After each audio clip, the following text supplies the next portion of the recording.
इंसान के जीवन को अच्छी तरीके से चलाने के लिए सबसे ज़्यादा जो आवश्यक चीज़ है उसमें सबसे बड़ी चीज़ है पैसा। पैसे के पीछे की एक कहावत बहुत ही प्रचलित है जिसे आपने सुना भी होगा। आप कहीं बैठी अगर पैसे की चर्चा हो रही हो तो अमूमन लोग अपने मुंह से बोल ही देते हैं कि बापू बड़ा न भैया, सबसे बड़ा रुपया। पर आपको जीवन में ऐसे भी बहुत सारे लोग देखने को मिल जाएंगे जिन्हें आप एक तराजू के दो पल्लों पर एक तरफ पैसा रखिए और एक तरफ उनको रख दीजिए, यानी कि उन्हें पैसे से तौल भी दीजिए, तब भी वो अपने जीवन में कुछ न कुछ ऐसी कहानी, ऐसे कृत्य जरूर कर देंगे जो इंसानियत और मानवता को शर्मसार करने वाली होगी। दोस्तों, आज की भी कहानी में कुछ ऐसा ही हुआ जिसने ना ही रिश्ते की अहमियत को तार तार किया बल्कि मानवता को शर्मसार भी किया। आइए बिना देरी के शुरू करते हैं कहानी को। कहानी में आगे बढ़ेंगे, पर कहानी में आगे बढ़ने से पहले आपसे मेरा छोटा सा विनम्र अनुरोध कि अभी तक आपने अगर चैनल को सब्सक्राइब नहीं किया है दोस्तों, तो चैनल को सब्सक्राइब कर लेना, साथ में बेल आइकन की बटन को दबा लेना, ताकि जब भी मैं ऐसी वीडियो अपलोड करूं तो आपको उसका नोटिफिकेशन आसानी से मिल जाए। आइए बिना देरी के शुरू करते हैं आज की कहानी को। दोस्तों, कहानी की शुरुआत होती है उत्तर प्रदेश का एक ज़िला है और धोबी ज़िला के नाम से भी हम जानते हैं, जिसका नाम है कानपुर। दोस्तों, कहानी की शुरुआत होती है उत्तर प्रदेश का एक ज़िला है कानपुर। कानपुर का ही एक बड़ा मोहल्ला है जिसे हम चकेरी के नाम से जानते हैं। चकेरी मोहल्ले में ही एक कस्बा है जिसका नाम है कोयला नगर। यहीं पे एक गुरुजी रहा करते थे। गुरुजी मतलब वो स्कूल में सरकारी टीचर थे जिनका नाम था राजेश गौतम। राजेश गौतम की पत्नी राजेश संतानें, एक बेटा एक बेटी, इसी मोहल्ले में रहा करते थे। राजेश गौतम की आदत थी कि वो अपने स्वास्थ्य को अच्छी तरीके से बनाए रखने के लिए प्रतिदिन सुबह टहलने जाया करते थे, जिसे हम आज की भाषा में मॉर्निंग वॉक कहते हैं। राजेश गौतम का ये पुराना रूटीन था। दोस्तों, 4 नवंबर 2023 को राजेश गौतम सुबह करीब 4 बजे के टाइम में अपने घर से निकलते हैं मॉर्निंग वॉक करने के लिए। ऐसे मॉर्निंग वॉक के लिए तो जाते हैं, पर वो वापस लौट कर नहीं आते हैं, और जब वो काफ़ी देर होने के बावजूद भी वापस नहीं लौट के आते हैं तो उनकी पत्नी उनको फ़ोन करती है कि आखिर राजेश जी कहाँ रह गए। राजेश जी का फ़ोन नहीं उठता है। कुछ देर बाद ही राजेश गौतम के दरवाजे पर पुलिस आ जाती है। गौतम की पत्नी से बताती है कि राजेश गौतम जी की मौत हो गई है एक्सीडेंट में। अब राजेश जी की पत्नी और उनके परिवार वालों को ये बातें पता चलती है कि राजेश जी मॉर्निंग वॉक पर गए थे और उनका एक्सीडेंट हो गया है और उनकी घटना स्थल पर ही दर्दनाक मौत हो गई है, तो सारे घर वाले पूरे मोहल्ले को ये चीज़ें बताते हैं और देखते देखते आनन फानन में घटना स्थल पर पूरा मोहल्ला ही पहुंच जाता है। पुलिस 100 का पंचनामा कराती है और जो भी प्रक्रियाएं होती हैं उसके तहत पुलिस पूरे 100 को अपने कब्जे में लेकर पोस्टमार्टम कराती है और पोस्टमार्टम कराने के बाद टीचर राजेश गौतम की बॉडी को उनके घर वालों के सुपुर्द कर देती है। थाने पहुंचकर राजेश गौतम के भाई ये बताते हैं, मेरे भाई की एक्सीडेंट में मौत नहीं हुई है बल्कि उसकी हत्या हुई है, क्योंकि मेरे भाई ने मुझसे पिछले 1 महीने से ये बातें कई बार बताई थी कि उसकी हत्या करने के लिए उसके पीछे कई लोग लगे हैं, लेकिन वो अनजान लोगों को पहचान नहीं पा रहा है और इसके पीछे के क्या कारण है, आखिर किन कारणों से उसकी हत्या करने के लिए लोग लालायित हैं, वो ये भी नहीं जान पा रहा है।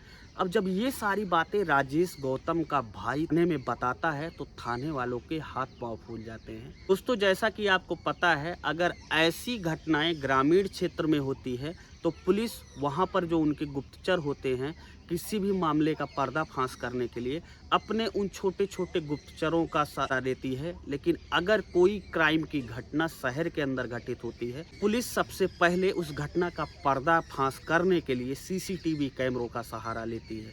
पुलिस ने इस घटना में भी वही किया। पुलिस ने सबसे पहले घटना स्थल के पास लगे सीसीटीवी कैमरों को खंगालना शुरू किया। पुलिस को जो सीसीटीवी कैमरे में दिखाई दिया उसको देखकर पुलिस भी मान गई कि हाँ, ये एक एक्सीडेंट नहीं, हत्या था। और पूरा सीसीटीवी फुटेज देखकर पुलिस के हाथ पांव फूल गए। दरअसल सीसीटीवी कैमरे में ये रिकॉर्ड हो गया था कि टीचर राजेश गौतम को जिस रास्ते से होकर उस रास्ते पर एक 4 व्हीलर गाड़ी जो इको थी, राजेश के मॉर्निंग वॉक पर रोड के आने के पहले करीब 20 मिनट पहले ही खड़ी होकर इंतजार कर रही है। अब पुलिस ने पूरा मैटर समझ लिया कि आखिर ये कैसे हो सकता है। अगर एक्सीडेंट होता तो गाड़ी रोड पर चलती हुई पीछे से अचानक आती जो कैमरे में कैद होती, लेकिन यहाँ पर सीन अलग था। यहाँ पर राजेश गौतम के कत्ल करने के पहले ही गाड़ी उनका इंतजार कर रही थी और जब राजेश गौतम रोड पर मॉर्निंग वॉक करने के लिए आते हैं तो वही गाड़ी स्पीड के साथ राजेश को पीछे से कुचलती चली जाती है, जिसकी वजह से राजेश की घटना स्थल पर मौत हो जाती है। चूंकि सीसीटीवी फुटेज में गाड़ी के नंबर क्लियर दिख रहे थे, इसलिए पुलिस ने सबसे पहले गाड़ी मालिक को पकड़ा, फिर ड्राइवर को पकड़ा। पहले तो पुलिस ने ड्राइवर और मालिक से प्यार से पूछताछ की कि भैया आप ये बता दो हमें कि ये पूरा मैटर कैसे हुआ। जब उन्होंने पूरी घटना को सही से नहीं बताया और पुलिस को लगा कि ये जो बता रहे हैं कहीं ना कहीं इसमें कोई झोल जरूर है, इसने अपनी तीसरी आंखें खोल दी। इस कार से राजेश की हत्या की गई थी। उसके कार के ड्राइवर ने जब पूरी पोल खोली तो लोगों के मुंह से एक ही चीज़ निकला कि आज के ज़माने में इंसानियत मर चुकी है, किसी का कोई भरोसा नहीं है। पैसे के लिए आदमी अपना कितना भी सगा हो कुछ भी कर सकता है, किसी भी हद तक जा सकता है। दरअसल कार के ड्राइवर ने बताया कि ये पूरी साजिश उसकी पत्नी उर्मिला ने ही रची थी, क्योंकि उर्मिला उसके घर आने जाने वाले एक राजगीर के संपर्क में थी और उर्मिला को उस राजगीर से मोहब्बत हो गई थी और ये बातें उसके पति राजेश को पता चल गई थी। चूँकि राजेश एक सरकारी टीचर थे तो उनकी अच्छी खासी सैलरी थी, समाज में एक नाम था, रुतबा था और राजेश के नाम करीब कानपुर में 30 करोड़ की प्रॉपर्टी बताई जाती है, जिसमें उनका 5 करोड़ का एक इंश्योरेंस क्लेम भी था। इसको देखते हुए उसकी पत्नी उर्मिला का प्रेमी शैलेंद्र सोनकर ने मिलकर एक साजिश रची कि हमें राजेश को अपने रास्ते से हटाना होगा और हम दोनों मिलकर शादी कर लेंगे और जो क्लेम की 5 करोड़ की धनराशि है वो भी हमारे नाम आ जाएगी और इसके पास जो 30-32 करोड़ की प्रॉपर्टी कानपुर में है वो भी मेरे नाम आ जाएगी।